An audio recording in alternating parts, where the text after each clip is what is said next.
आती है मेरे ख्याल से। और मैं भी इतना जानती हूँ कि मैंने जब ये टेंथ ज्वाइन किया था उस टाइम पे मैं हमेशा यही सोच कर आई थी, जब मैंने इसमें पहली बार एंट्री ली थी, कि मुझे खुद को ठीक करना है, मुझे स्वस्थ होना है।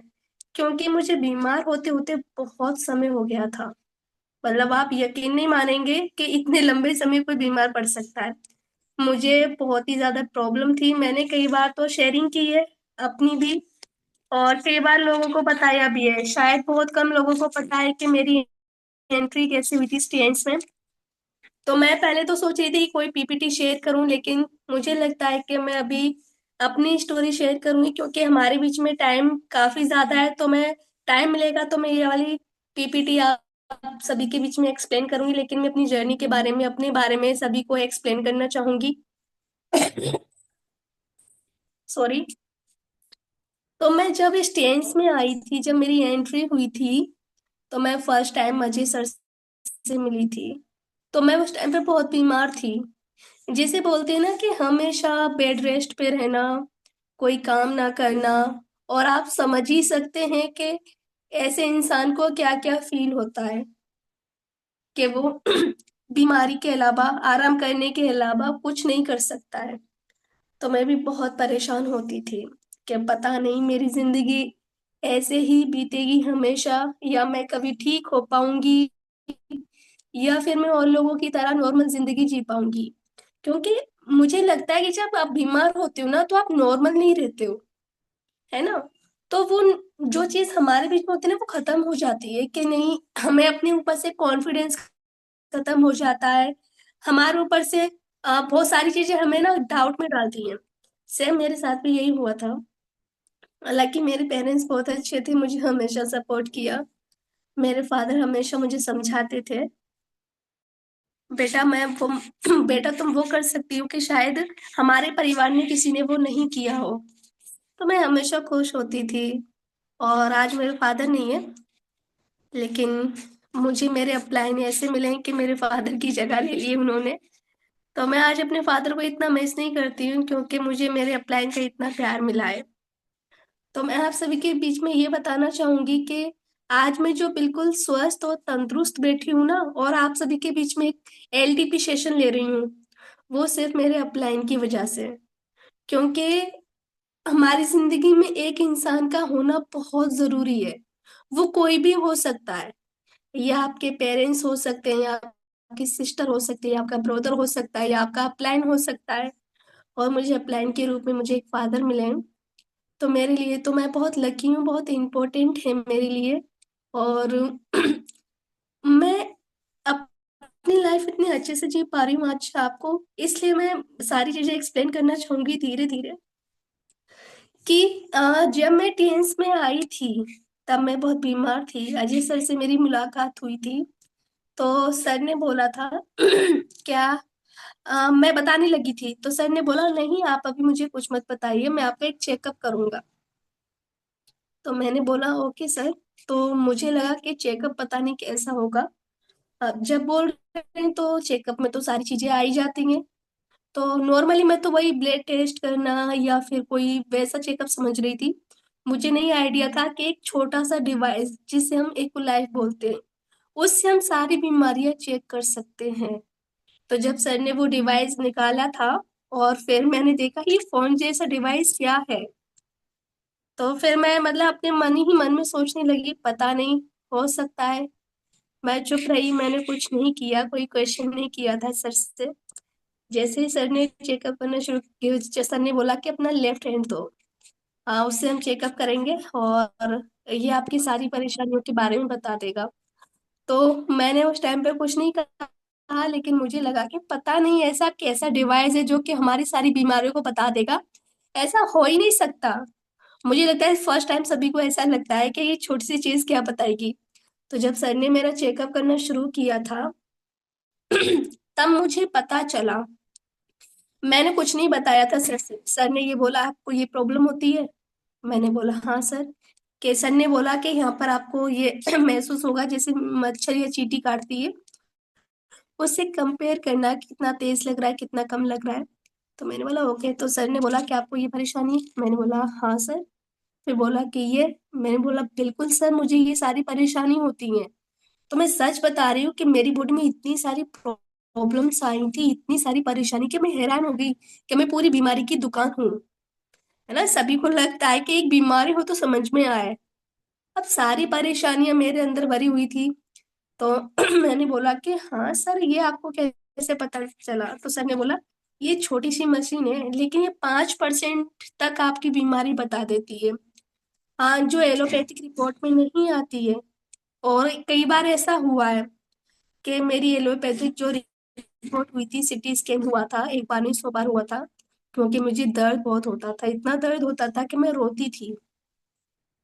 और घर वाले सब परेशान होते थे, 2-2 3-3 दिन तक दर्द बंद नहीं होता था, और मुझे गुस्सा भी बहुत आता था। तो सर ने भी ये चीज बताई थी, तो मैं हैरान हो गई थी। तो मैंने बोला कि हाँ, कुछ तो है इसमें।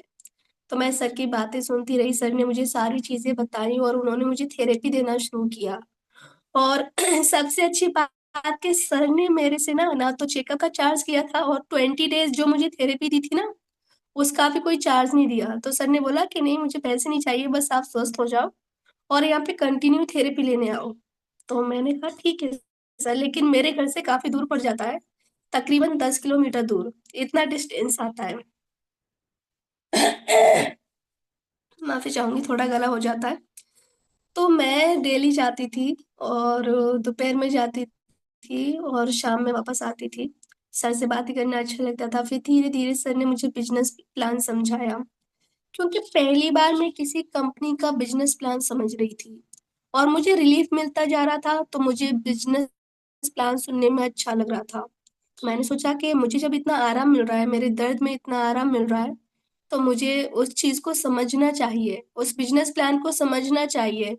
तो सर जी ने जब मुझे बिजनेस प्लान समझाया था, तो मुझे काफी अच्छा लगा। सर ने कई चॉइस मेरे सामने ऑप्शंस रखे थे, चॉइस तो नहीं कहूंगी, ऑप्शंस रखे थे, उसमें से कहा इसमें से चूज करो कि आपको अपनी जिंदगी में 5 साल बाद क्या चाहिए। तो जो मैंने चूज किया, क्योंकि मेरे सपने काफी बड़े बड़े और मुझे वो कंप्लीट करने, वो पूरे करने। और ये मुझे अब लगता है कि मैं 100% कंप्लीट कर पाऊंगी। तो जब सर ने मुझे चूज करने के लिए बोला, मैंने चूज किया, तो सर ने बोला कि आप ये कर सकती हो आने वाले 5 साल में। तो मैंने कहा सर, इससे अच्छा क्या होगा जो मैं सोच भी नहीं सकती हूँ, और उन सपनों को पूरा करने के बारे में, और वो पॉसिबल भी नहीं है नॉर्मल लाइफ में। क्योंकि आप सभी जानते हैं, हम कितनी भी प्राइवेट जॉब करें, कितनी भी गवर्नमेंट जॉब करें, जो हमारे रियल ड्रीम होते हैं ना, जो हमारी ख्वाहिशें होती हैं, वो हम कभी पूरी नहीं कर पाते। क्योंकि हमारी जितनी सैलरी होती है ना, परिवार को पालने में, उनका ख्याल रखने में निकल जाती है। यहाँ तक कि हम अपनी भी ख्वाहिशें पूरी नहीं कर सकते। कि हमारा कभी कोई ड्रीम होता है, छोटा से बता रही हूँ, कि एक बाइक लेनी है या स्कूटी लेनी है या एक फोन लेना है, हम उसके बारे में ना 100 बार सोचेंगे। इसलिए सोचेंगे क्योंकि हमारी सैलरी 10,000 या 15,000, ज्यादा से ज्यादा 20,000, और गवर्नमेंट जॉब करते हैं तो उनकी 50-60 हजार। लेकिन उनके फैमिली के खर्चे भी तो उतने ही हो जाते हैं ना। बच्चे होते हैं, उनकी पढ़ाई लिखाई, हर चीज के बारे में सोचते हैं। और पेरेंट्स के बारे में भी सोचते हैं। और काफी चीजें होती है कि हमारा हर चीज में वो खर्चा होता जाता है, उससे हमारी ना कभी जरूरतें पूरी नहीं हो पाती हैं। तो मई मंथ के एंड में हम हमेशा ये कहते हैं कि अब पैसे नहीं बचे या ये नहीं बचा, अब सैलरी आई, इसका देना है, उसका देना है।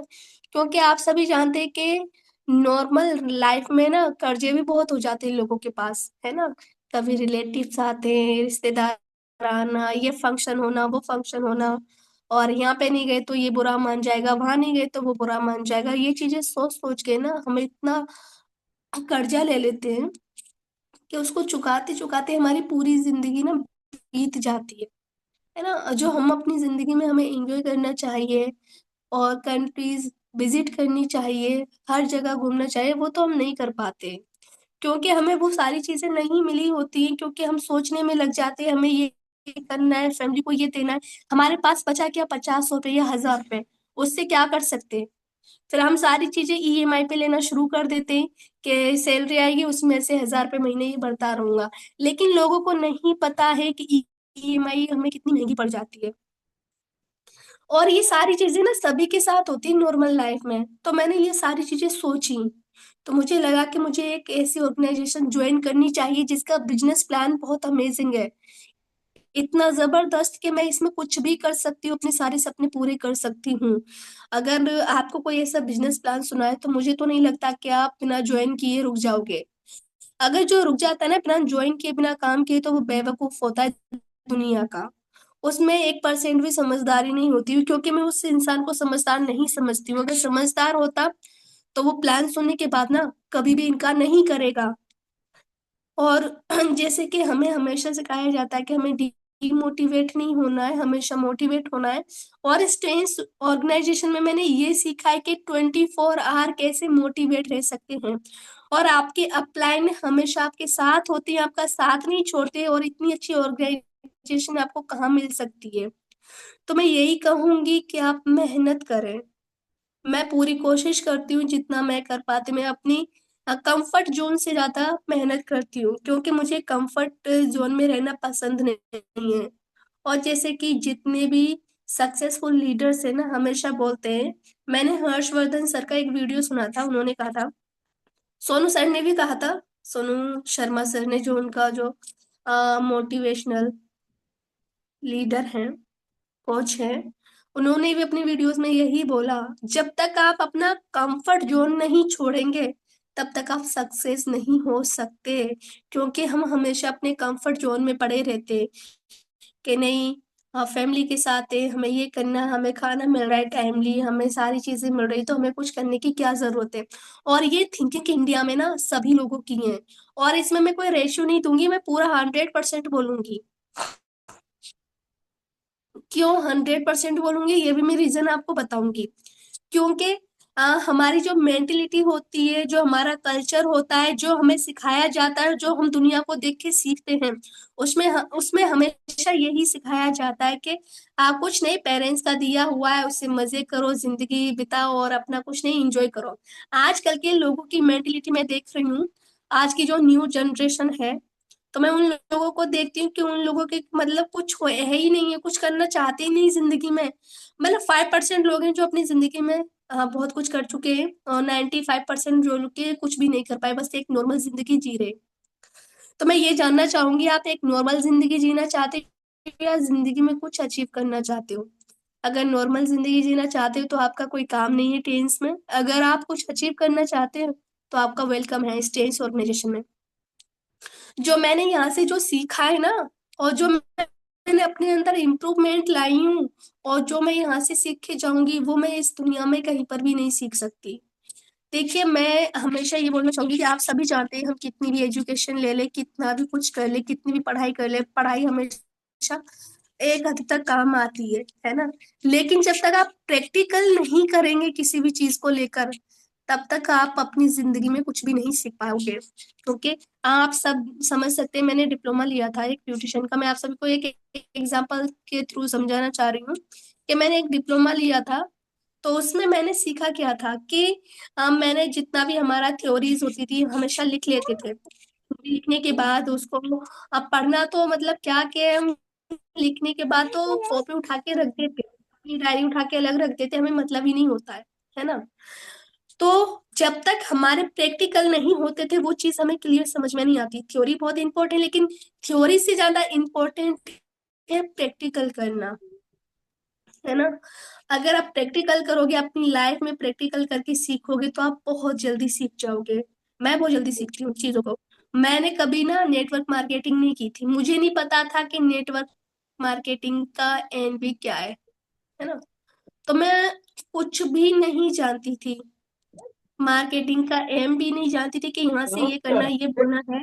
मैं इस टेंस में आके सीखी हूँ। और आपको यहाँ पे सारी चीजें प्रोवाइड कराई जाती हैं, एजुकेशन से लेके आपकी सेल्फ डेवलपमेंट से लेके हर चीज आपको इम्प्रूव कराई जाती है। और ऐसी ऑर्गेनाइजेशन तो कभी छोड़नी भी नहीं चाहिए। और मैं ये कहना चाहूंगी कि आप मेहनत करें तो सक्सेस जरूर हो जाओगे एक दिन। और मैं जैसे अपने हेल्थ के बारे में बात कर रही थी, तो मैं बताना चाहूंगी, आप सभी सोच रहे होंगे ना कि मैंने बताया नहीं कि हेल्थ मुझे प्रॉब्लम क्या थी। मुझे प्रॉब्लम थी बैकबोन की, है ना। डॉक्टर्स ने कहा, किसी ने डेज, किसी ने L4 L5 की आपकी डेमिज है, आपकी कैल्शियम नहीं बन रहा है, आपकी हड्डी बढ़ रही है रीढ़ की, हमें ऑपरेशन करना पड़ेगा। अलग अलग डॉक्टर्स के अलग अलग आंसर्स थे। आप सोच सकते हैं जिस डॉक्टर को दिखाओ वो कुछ और बोल रहा है, किसी और को दिखाओ तो वो कुछ और बोल रहा है। मेरे पेरेंट्स में हम लोग इतना कंफ्यूज हो गए थे कि मैंने तो एक टाइम पे बोल दिया कि पापा अब रहने दीजिए, मेरा ट्रीटमेंट मत कराइए, मेरा कुछ नहीं होगा, मैं हमेशा ऐसी रहूंगी पूरी जिंदगी। तो पापा ने हार नहीं मानी थी। आयुर्वेदिक से लेके हर हॉस्पिटल में दिखाया। लखनऊ में बताया था कि बहुत अच्छा हॉस्पिटल है, राम मनोहर लोहिया, वहां से मेरा 3 साल ट्रीटमेंट चला था। गंगाराम हॉस्पिटल से मेरा 1.5 साल ट्रीटमेंट चला है। आगरा से मेरा 2 साल ट्रीटमेंट चल रहा है। फरुखाबाद से मेरा 1 साल ट्रीटमेंट चला है। अलीगढ़ से मेरा तो बहुत ज्यादा ट्रीटमेंट चला है। तो सोचिए आप, इतने साल मेरा ट्रीटमेंट चला है तो मैं कब से बीमार होंगी। मतलब जिस एज में लोग ना ड्रीम देखते हैं और कॉलेज जाते हैं, उस टाइम पे मैं बीमार पड़ी थी। मैं भी कॉलेज मतलब इतने महीने में या किसी टाइम में ठीक होगी तो चलेगी, वरना तो नहीं जाती थी। है ना। तो मेरी पढ़ाई भी बहुत ज्यादा डिस्टर्ब हुई थी मेरी बीमारी की वजह से, क्योंकि मेरे से खड़ा ही नहीं हो जाता था। इतनी परेशान, इतना पेन होता था मेरी बैकबोन में, मेरी रीढ़ की जो हड्डी, इतना पेन होता था कि पता नहीं, बहुत प्रेशर लगता था खड़े होने में, कि बस मैं अब खड़ी नहीं हो सकती हूँ। तो जब ऑपरेशन के लिए डॉक्टर ने कहा था, तो मेरे पापा के एक फ्रेंड हैं, पुलिस में है, वो मुरादाबाद के थे। तो उन्होंने कहा कि अ, भैया इस बेटी के ना ऑपरेशन मत कराना। हमारे रिश्तेदारों में एक बच्चे के ऑपरेशन हुआ था तो पैरालाइज हो गया। तो 99% तो पैरालाइज होने का खतरा रहता है अगर आपकी बैकबोन का ऑपरेशन हो जाता है। तो पापा डर गए कि नहीं, मेरी बेटी अब तो थोड़ा बहुत चल पाती है, और जब ऑपरेशन कराऊंगा तो पैरालाइज हो जाएगी, तो फिर तो बिल्कुल भी नहीं चल पाएगी। पता नहीं मैं कब तक हूँ कब तक नहीं। और पता नहीं पीछे किसी ने ख्याल रखा कि नहीं रखा, मेरे पापा हमेशा इसी चिंता में रहते थे। हालांकि मेरे पापा को कैंसर था, मुझे पता नहीं चला था, मुझे पापा के लास्ट उस पे पता चला जब बहुत ज्यादा उनकी कीमोथेरेपी होना शुरू हुई थी, उनके ऑपरेशन होना शुरू हुआ था, तब मुझे पता चला था। नॉर्मली उनकी जो ट्रीटमेंट चल रहा था ना, तो तब तक तो मुझे पता ही नहीं चला था कि फादर को कैंसर है। उन्होंने अपनी बीमारी नहीं देखी और मुझे दिखाया था। तो मैं हमेशा रोती रहती थी कि पता नहीं क्या होगा मेरा, क्या नहीं। तो मैं, एक मेरा फील्ड भी था, मैं एक एक्टर भी थी, एक मॉडल भी थी। हाँ, साथ में करती थी, लेकिन इसकी वजह से मुझे बीच में छोड़ना पड़ जाता था। और जब मैं थोड़ा ठीक होती थी, मैं फिर से कंटिन्यू कर देती थी। तो मेरी मुलाकात मेरे फ्रेंड से यानी अक्षय से हुई थी, अजय सर के बेटे से। तब उन्होंने मुझे बताया था कि मेरे फादर एक्यूप्रेशर का करते हैं। तब मैं सर के पास गई थी, जो मैंने आपको बताया कि उन्होंने चेकअप किया था, थेरेपी दी थी और न्यूट्रिशन मुझे दिए थे। उनको लेने के बाद मैं इतना फिट हूँ कि आज मैं हमेशा न्यूट्रिशन लेती हूँ। मेरे न्यूट्रिशन चलते हैं Fe+, multivitamin, zinc, omega life और कोर्डिसेप्स। ये मैं कभी नहीं छोड़ती हूँ, मैं अपनी लाइफ में हमेशा यूज करती हूँ, अभी भी मैं यूज करती हूँ। और तब से मैं यूज करती, कोर्डिसेप्स तो मैं अभी यूज करना शुरू किया है। और सबसे ज्यादा मैं फैन हुई थी न्यूट्रिशन की, चिटोसन। उसका रिजल्ट तो मैं अभी तक नहीं भूल पाती हूँ, जो अमेजिंग रिजल्ट आता है उसका। तो मैं न्यूट्रिशन लेने के बाद आज इतनी फिट रह सकती हूँ, आज इतनी स्वस्थ रह सकती हूँ। तो आप क्यों ना अपना ख्याल रखें, अपने आप को स्वस्थ रखें। क्योंकि आप सभी जानते हैं, जब हम बिल्कुल ठीक रहेंगे, तभी स्वच्छ स्वस्थ रहेंगे, तभी हम आगे काम कर पाएंगे। और उससे पहले तो हम हमेशा परेशान रहते हैं कि हम ये करें वो करें, ये बीमारी वो बीमारी। देखिए, बहाने लगाने के लिए ना पूरी जिंदगी पड़ी है ना। आप बुढ़ापे में भी बहाने लगा सकते हो, अभी मत लगाइए। मैं खुद को भी ये चीज बोलती हूँ, मैं इसलिए आप सभी को बोल रही हूँ, क्योंकि मैं खुद से ये कहती हूँ, नहीं, मुझे हमेशा रेडी रहना है, हर एक स्टेप के लिए रेडी रहना है। मुझे अपनी जिंदगी में अभी कोई बहाने नहीं लगाने। कुछ चीजें हो जाती हैं जो हमारे इंपॉर्टेंट काम होते हैं, उनको छोड़ के आप अपनी जिंदगी में कभी भी ना बहाने मत लगाइए कि मैं ये नहीं कर सकता, मैं वो नहीं कर सकता, आज मैं ये हूँ, आज मैं वो हूँ। तो हमें वो सारी चीजें ना रोकनी होंगी और खुद को एकदम अच्छी जिंदगी प्रोवाइड करानी है। उसके साथ साथ में ना आपको हेल्थ से लेके वेल्थ से लेके हैप्पीनेस, सारी चीजों को पाना है। तो आप सभी के बारे में आप सभी के सामने मैं एक चीज, एक सा सिस्टम को एक्सप्लेन करना चाहूंगी, क्योंकि टाइम हमारे पास काफी है। तो मैं एक ऐसे सिस्टम को एक्सप्लेन करना चाहूंगी कि जिन गलतियों को ना करके आप आगे बढ़ सकते हो। तो हम बात करेंगे व्हाट इज सिस्टम। सिस्टम क्या है ना। जैसे कि ह्यूमन बॉडी, कंपनीज, गवर्नमेंट्स, है ना, वो एक सिस्टम पे चलती हैं। आप सभी जानते हैं कि हमारी ह्यूमन जो बॉडी है, हमारी जो कुछ बॉडी के पार्ट्स हैं, जैसे लीवर, किडनी, आपका हार्ट, आपके लंग्स, आपकी बैकबोन, ये हमारी बॉडी के लिए ना बहुत इंपॉर्टेंट है। हमारी बॉडी ना एक तरीके से ना सिस्टम है। कंपनी एक तरीके से अलग सिस्टम है और गवर्नमेंट भी एक सिस्टम है। अगर आप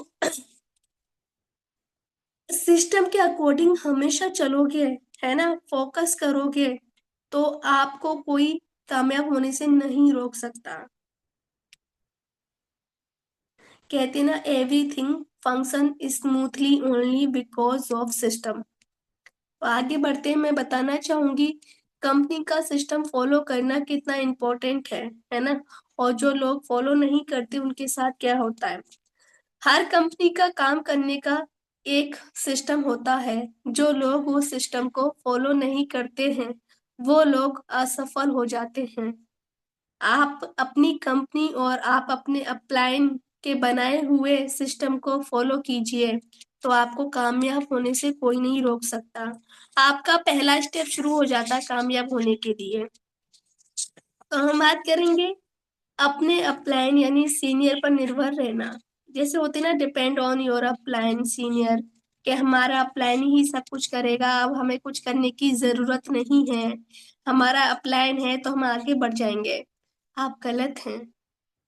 और मैंने ऐसा कभी नहीं सोचा।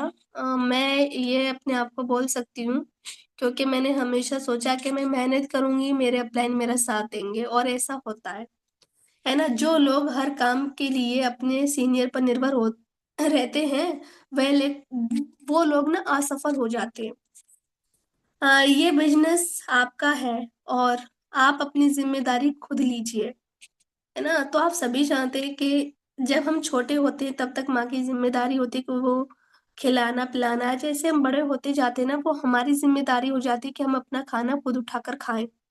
फिर हमें माँ नहीं खिलाती है। तो ऐसे सिस्टम है, आपने आपके अपलाइन ने आपको सिखा दिया कि आपको करना क्या है, तो आप वो कीजिए ना। अब ये थोड़ी नहीं है कि आपको अपलाइन आपको गोद में उठा के लेके चलेंगे, या उंगली पकड़ के आपकी लेके चलेंगे कि नहीं यहाँ से वहां बैठो। अब आपको खुद भी निर्भर होना है ना। आपको आपकी कंपनी लगती है तो आप बिल्कुल भी खुद अपने काम अपने आप करेंगे। सलाह लीजिए आप अपने अपलाइन की। जहां आप कंफ्यूज हैं, तो वहां अपने अपलाइन को बताइए कि सर मुझे ये कंफ्यूजन है, मुझे ये नहीं पता है, मुझे कैसे करना चाहिए। तो आपके अपलाइन आपको समझाएंगे, एक रास्ता दिखाएंगे। अपलाइन इसीलिए होते हैं ना, तो उनका उस तरीके से उनसे बात कीजिए ना। अब आप 24 आवर उन पर निर्भर हो जाओगे कि नहीं मेरे अपलाइन करेंगे तो तभी मैं आगे बढ़ूंगा, मेरे अपलाइन नहीं बढ़ाएंगे तो मैं नहीं बढ़ूंगा, तो यही आपको ना सफलता से कोसों दूर रखता है। और आपका हम ना हमेशा एक चीज हमेशा सोचते हैं कि जल्दी अमीर होने की, क्योंकि जल्द से जल्द हम अमीर हो जाएं, हम इतना ये करें। कहते ना, curiosity to get rich quick. तो हमें हमेशा ना उस जिज्ञासा को कम करना है कि हमें अमीर जल्दी बनना है ना। तो मेरी दादी कहती थी कि बेटा जितना तुम पैसे के पीछे भागोगी ना, पैसा तुमसे उतना दूर भागेगा। क्योंकि मैं हमेशा यही बोलती थी कि मुझे इतना पैसा कमाना है, मुझे इतना चाहिए उतना चाहिए। तो दादी मेरी बोलती थी बेटा उस काम के ऊपर फोकस करो जिससे पैसा आएगा। अगर खाली पैसे के ऊपर फोकस करना है तो पैसा नहीं आएगा। अगर आप काम के ऊपर फोकस करेंगे तो आपके पास पैसा ना दौड़ के आएगा, है ना। मेरी दादी का हमेशा कहना था कि बेटा कमाओ ऐसे जैसे एक मजदूर कमाता है ना। और क्योंकि हमारी जो एज है ना, इस टाइम पे हमारे पास इतना समय कि हम बहुत कुछ कर सकते हैं। और उनका जो भी कहने का जो तरीका था बहुत अलग था। मैं हमेशा उनसे बहुत प्यार करती थी, हमेशा उनके पास बैठती तो वो हमेशा मुझे समझाती रहती थी। मेरी दादी बहुत प्यारी थी। तो मैं वही चीज आपको कह रही हूँ कि आप ना अपने काम से प्यार कीजिए, पैसे से नहीं। पैसा तो ऑटोमेटिक आएगा जब आपका काम अच्छा होगा तो ज्यादातर लोगों को यही लगता है कि जिस बिजनेस में बहुत जल्दी ही करोड़ों रुपए कमा लूंगा। लेकिन जब ऐसा नहीं होता है ना, वे लोग ना हमेशा उदास हो जाते हैं या उस बिजनेस को छोड़ देते हैं। तो वो लोग ना असफलता की कैटेगरी में आ जाते हैं। यदि आप इस बिजनेस में सफल होना चाहते हैं तो धीरे के साथ आपको काम करना है ना। तो आपको जल्दबाजी नहीं करनी है, आराम से कीजिए, सिस्टम को समझिए, 10 कोर स्टेप को फॉलो कीजिए, उसके अकॉर्डिंग चलिए। पैसे के बारे में सोचिए, पैसा ऑटोमेटिक आएगा जब आपने 10 कोर स्टेप को फॉलो किया होगा ना। तो ऑटोमेटिक आपके अकाउंट पर पैसा आएगा, आपको सोचने की जरूरत नहीं पड़ेगी। तो आपको सफल होने से कोई नहीं रोक सकता, आप सिस्टम को फॉलो करके चलिए। और जो लोग मना करते हैं और आप मान जाते हैं, है ना। जितने भी लोग हैं वो कहते हैं कि नहीं हमें नहीं करना, हम ये नहीं करना चाहते, नहीं नहीं नहीं, जाइए जाइए। ऐसा होता है और सभी के साथ होता है। तो अगर आपको एक अच्छी जिंदगी जीनी है ना, तो आपको उन लोगों की बातों को इग्नोर करके चलना है।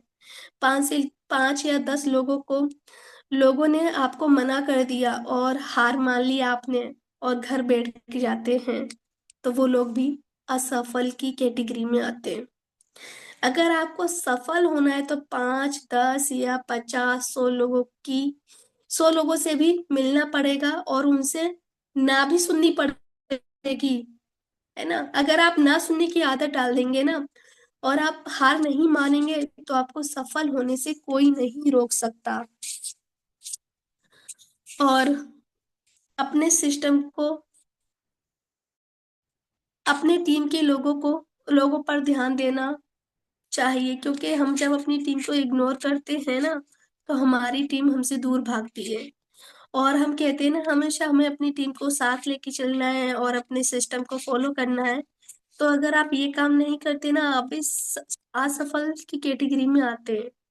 जहां से आपकी आईडी लगी है वहां से टीम आपकी है, उसका हर पल ध्यान रखें आप।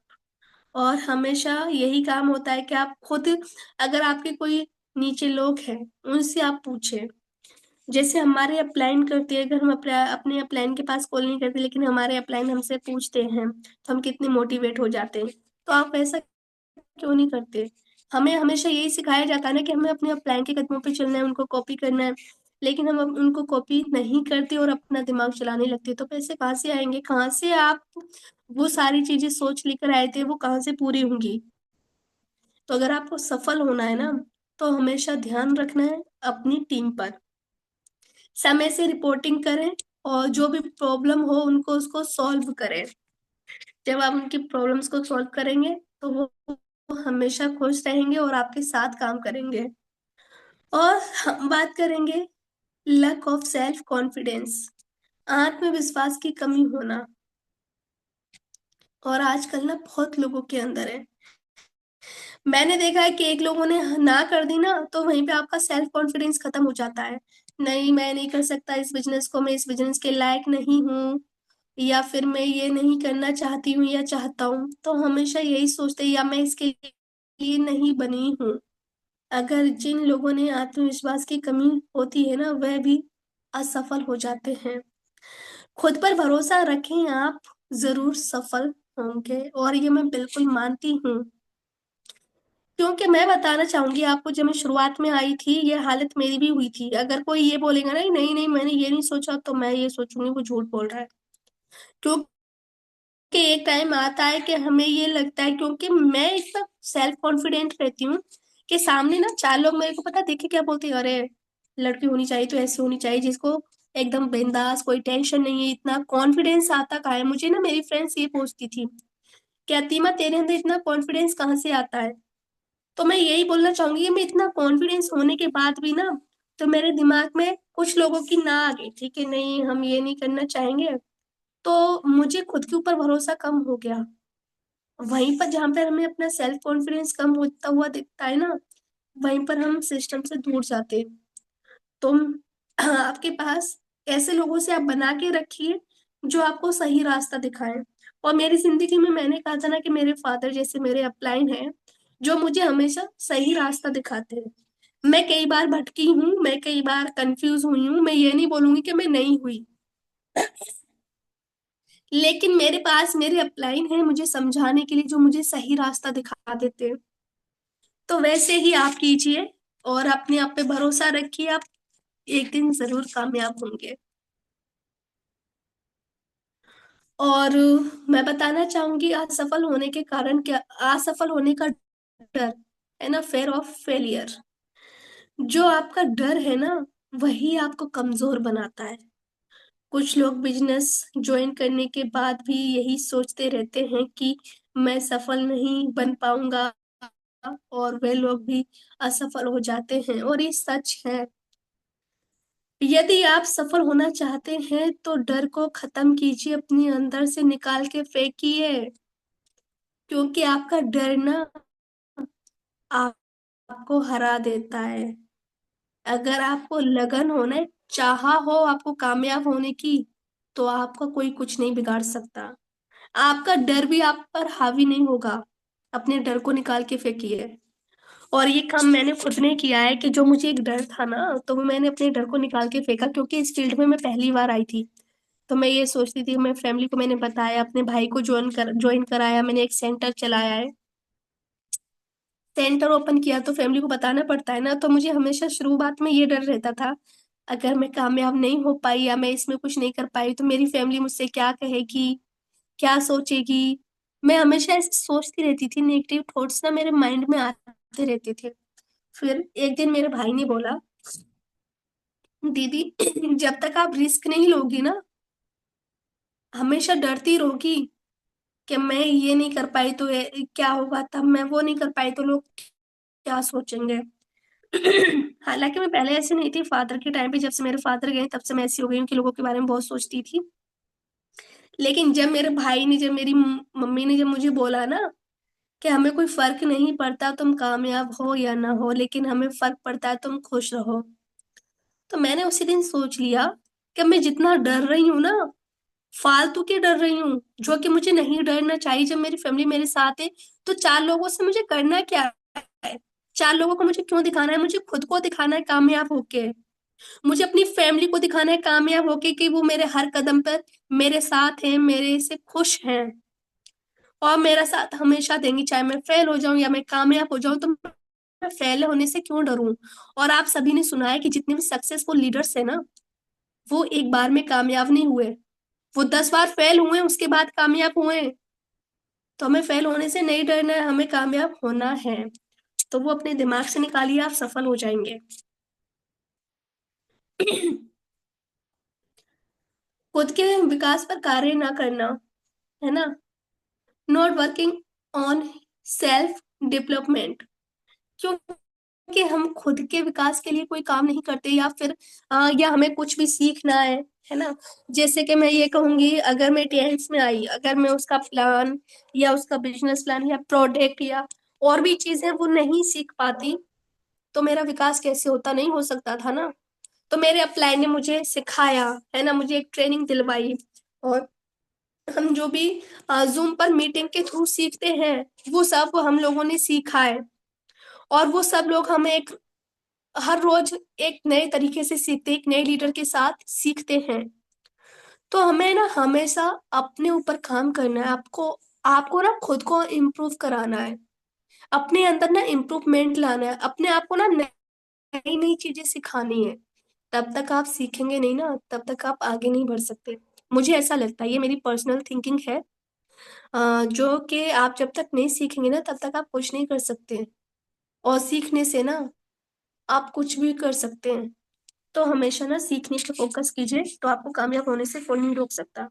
रेगुलर ना आप मोटिवेशनल वीडियोस देखिए, सेमिनार्स अटेंड कीजिए, बुक्स पढ़िए, है ना, और एक डायरी लिखिए कि आपको हर रोज क्या चाहिए खुद से, आपको कैसे क्या करना है, आपको खुद को क्या सिखाना है, किस चीज की आपके अंदर कमी है।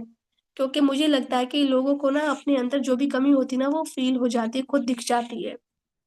तो उसको आप इम्प्रूव कीजिए, उसको आप सुधारिए, तो आप कामयाब हो जाएंगे। क्योंकि हमें अपने अंदर ना अपने ऊपर बहुत काम करने की जरूरत होती है।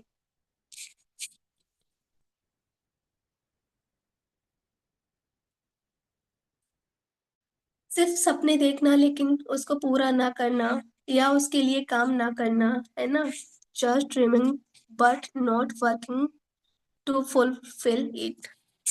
अगर हम अपने सपने के लिए ना खुद पर काम नहीं करेंगे, अपने सपनों के लिए कोई काम नहीं करेंगे, तो हमारे सपने कैसे पूरे होंगे। बहुत से ऐसे लोग होते हैं जो ज्वाइनिंग के बाद सिर्फ सपने देखते हैं, कार लेना है, बाइक लेना है, घर लेना है, विदेश घूमने जाना है, लेकिन अपने उसके लिए कुछ भी नहीं करते, तो वो असफल ही हो जाते हैं ना। सपने देखना ही काफी नहीं होता, उसके लिए मेहनत भी करनी पड़ती है। जैसे कि मैं एक एग्जांपल दूंगी, एग्जांपल नहीं वो रियलिटी है। हमारे ए के पांडे सर, वो अपनी जर्नी बताते हैं ना, अपनी लाइफ जर्नी जब बताते हैं तो आप सभी सुनते हैं कि उन्होंने कहाँ से शुरुआत की थी। हमारे पास तो इतनी एडवांस टेक्नोलॉजी, हमारे पास ना न्यू जनरेशन, हमारे पास ना इतनी सारी सुविधाएं हैं कि हमारे पास आज बाइक है, वो साइकिल पे अपनी बीसीएम लेके जाया करते थे, गली गली में घूमते थे। हमारे पास एक सेंटर है, डेमो सेंटर, जहाँ पर हम लोगों का बैठ के इलाज करते हैं। उन्होंने इतनी मेहनत की, तब जाके वो कामयाब हुए 17 साल में, 17 से 18 साल में। तो आप क्या चाहते हैं, आप क्या आप एक आपने ज्वाइन किया और कल ही आप कामयाब हो जाए।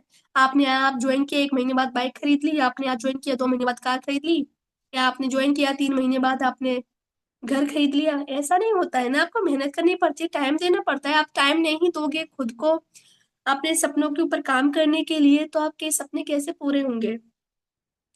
मेरे अपलाइन हमेशा मुझे सिखाते हैं कि हमेशा बड़ा सोचो और बड़ा ही करो। मेहनत जितनी करोगे ना बेटा, उतना कामयाब होंगे। कभी मत डरो मेहनत करने से, ना कभी पीछे हटो और ना कभी शर्माओ के ये लोग क्या कहेंगे, वो लोग क्या कहेंगे। अगर हम लोगों के बारे में सोचेंगे ना, तो कुछ भी नहीं कर पाएंगे। सपने देखना अच्छी बात है, आप देखिए, लेकिन उसे पूरा करने के बारे में भी सोचिए, उस पे काम कीजिए, तो आपके सपने सच में पूरे हो जाएंगे। और मुझे यकीन है कि मेरे सपने पूरे होंगे, और मुझे अपनी मेहनत पर और मुझे अपनी लगन पर यकीन है, मुझे अपने आप पे बहुत भरोसा है कि मैं ये कर दिखाऊंगी। आज मैं आप सभी से बोल रही हूँ कि मैं अपने जो भी मेरे सपने हैं ना, वो सारे सपने मैं कामयाब होकर दिखाऊंगी, इसी प्लेटफॉर्म पर, ट्रेन्स ऑर्गेनाइजेशन में। और बहुत लोग ऐसे आते हैं कि उनके सपने पूरे नहीं होते, 1 साल 1.5 साल देते हैं ज्वाइन करके, फिर छोड़ के चले जाते हैं, काम करते नहीं है। तो मुझे आप ये बताइए कि ऐसा कौन सा फील्ड है जहाँ पर आपको काम नहीं करना पड़ता, और ऐसा कौन सा फील्ड है जहाँ पर आपके सपने पूरे हो जाते हैं बिना काम किए। मुझे भी बताओ तो मैं भी ज्वाइन कर लूंगी। मुझे तो नहीं लगता, क्योंकि मैं रियलिटी में ज्यादा जीना पसंद करती हूँ। मुझे लगता है कि मैं जितना सच्चाई में जीऊंगी उतना मेरे लिए अच्छा है। जब मैं सच्चाई में जीती हूँ ना, तब मैं उतनी मेहनत करती हूँ अपने सपने के लिए, उतना ही काम करती हूँ मैं अपने ऊपर। तो आप भी कीजिए, आप भी कामयाब होंगे और मैं भी कामयाब होंगी। और मेरे अपने फ्रेंड हमेशा बोलते हैं तुझे कामयाब बनाना है, और जब ये चीज वो बोलते हैं ना, तो मुझे बड़ा अच्छा लगता है, मुझे कॉन्फिडेंस आ जाता है, मुझे लगता है कि हाँ मुझे कामयाब होना है, और मुझे अभी कामयाब होना है, मुझे उतनी मेहनत करनी है कि ये सपना मैं मेरा भी सपना है, मेरे अपलाइन का सपना है कि मैं कामयाब हूँ। तो कीजिए ना, देर किस बात की है। तो हम लास्ट लाइन पढ़ेंगे, और ये इसको पढ़ने के बाद फिर मैं अपने सेशन को समाप्त करूंगी। असफल लोगों की बात सुनना, लिसनिंग टू अनसक्सेसफुल पीपल। और ये सच बात है, मैं एक बात कहूंगी, मेरे अपलाइन ने एक एग्जांपल दिया था। आपको डॉक्टर बनना है, क्या आप एक रिक्शे वाले से पूछेंगे क्या मेरा डॉक्टर बनना सही है? वो क्या बोलेगा? अरे नहीं नहीं, कुछ भी नहीं, रिक्शे में बहुत पैसा है, यहाँ पे रिक्शा चलाओ मेरे साथ। अगर आपको इंजीनियर बनना है, तो आप किसी टिक्की बेचने वाले से या फिर गोलगप्पे बेचने वाले से पूछेंगे? नहीं ना। वो तो यही बोलेगा अरे उसमें कुछ भी नहीं है, आप इसको गोलगप्पे बेचो या टिक्की बेचो, इसमें बहुत पैसा है। जो लोग करते हैं ना, उनको उस चीज में बहुत कुछ लगता है ना। अगर आप ना किसी की, उन लोगों की बात नहीं सुनना चाहते हो, है ना, अनसक्सेसफुल लोगों की, और सक्सेसफुल लोगों की बात सुनो, आप ना उसी कदमों पे चलोगे उनके अनुसार, है ना। क्योंकि हमारे लीडर्स हमें, हमारे अप्लायंस ना हमें इसलिए सिखाते हैं कि हम हमेशा बड़ा सोचे, बड़ा करें। हमें ऐसे लोगों की बातें सुने जो अपनी जिंदगी में कुछ कर चुके हैं, है ना। जैसे कि मैं देखती हूँ, मेरे अपलाइन हमेशा मोटिवेशनल वीडियोस और कुछ ना कुछ हमेशा लगे रहते, सीखते रहते। उनका जो फोकस होता है ना सीखने पर, मैं बहुत इंटरेस्ट होती हूँ। मैं कि सर इतनी मेहनत कर रही है इस एज में, तो मैं क्यों नहीं कर सकती हूँ। कहते ना कि हम अपने अपलाइन से सीखते हैं ज्यादातर, है ना। बचपन में हम जो भी अपनी फैमिली में देखते हैं वो सीखते हैं, और इस टाइम पे जो भी हम अपने बिजनेस में देखते हैं अपने अपलाइन को, हम वही सीखते हैं। आपको आपके डाउन लाइन आपको कॉपी करेगी, जैसे हम अपने अपलाइन को कॉपी करते हैं। तो वैसे ही आप बनो ना, जिससे कि आपकी डाउन लाइन आपकी तारीफ करके अपलाइन हो तो ऐसे हो, वरना तो ना हो, है ना। जो लोग ज्वाइनिंग के बाद असफल लोगों की बातें सुनते हैं वे लोग भी असफल हो जाते हैं। यदि आप सफल होना चाहते हैं तो असफल लोगों का उनकी बातें सुनना छोड़ दो। सफल लोगों की बातें सुनो, उनकी मोटिवेशनल स्टोरी देखो, उनकी जर्नी देखो, उन्होंने क्या से क्या किया, कहाँ थे वो कहाँ आ गए। आज मैं सुनती हूँ हर्षवर्धन सर को, तो उन्होंने कहा था कि उनके सर पे पहले बाल थे, जैसे वो बताते हैं, जब शुरुआत में तो बोलते थे मैं कुछ भी नहीं था, कोई लोग मुझे जानते नहीं थे। तो उनको लगता था कि मेरे सर पे बहुत बोझ रखा है। तो उन्होंने ऐसी कोई बात बोली थी, एग्जैक्टली मुझे याद नहीं है, लेकिन उन्होंने अपने बाल कटवा दिए, मतलब गंजा करा लिया। उन्होंने उसको अपनी पहचान बना ली, और उन्होंने इतनी मेहनत की कि आज उनके पास सब कुछ है। आज उनको बच्चा बच्चा जानता है। और जैसे कि मैं उनका नाम भूल गई थी एक टाइम पर, तो मैंने उस पे डाला था टकला मोटिवेशनल, और उन्होंने ये चीज खुद से बोला था कि कुछ लोगों ने कमेंट किया था यूट्यूब पर कि सर आपका तो वीडियो टकला मोटिवेशनल के नाम से आ जाता है। उनका नाम डालने की जरूरत नहीं है, सोचो कि उनकी इतनी पहचान है, बच्चा बच्चा जानता है कि हर्षवर्धन जैन है। तो वैसे ही आप कीजिए ना, कि आप अपने अपलाइन के कदमों पे चलिए। देखिए आपके अपलाइन को सभी जानते होंगे टीएन्स में। आज मेरे अपलाइन को ऐसा कोई व्यक्ति नहीं जो कि नहीं जानता। आउट ऑफ इंडिया में जितने भी हमारे टीएन्स में हैं, इंडिया में हर जगह के, यूपी में हो या यूपी से बाहर हो या कहीं पर भी हो, मैं ऑल इंडिया की बात कर रही हूँ। सभी उनको जानते हैं, इंटरनेशनल पैनल पे सभी उनको जानते हैं। तो क्या आपको नहीं जानना चाहिए सभी को। आप भी चाहते ना कि मुझे भी जाने, तो वैसा ही काम कीजिए ना। अपने आप पर मेहनत कीजिए, लगन से काम कीजिए, कभी डिमोटिवेट मत होना, हमेशा मोटिवेट रहना। और अपने काम को ना इतने प्यार से करो, इतना प्यार करो उस काम को, जैसे कि आप किसी से करते हो, यानी आपके पेरेंट्स, आप जिसके बिना रह नहीं सकते हो, है ना। उसी तरीके से अपने काम से प्यार कीजिए कि आप इसके बिना रह नहीं सकते, आपको ये लाइफ में चाहिए, तो आपको कामयाबी जरूर मिलेगी।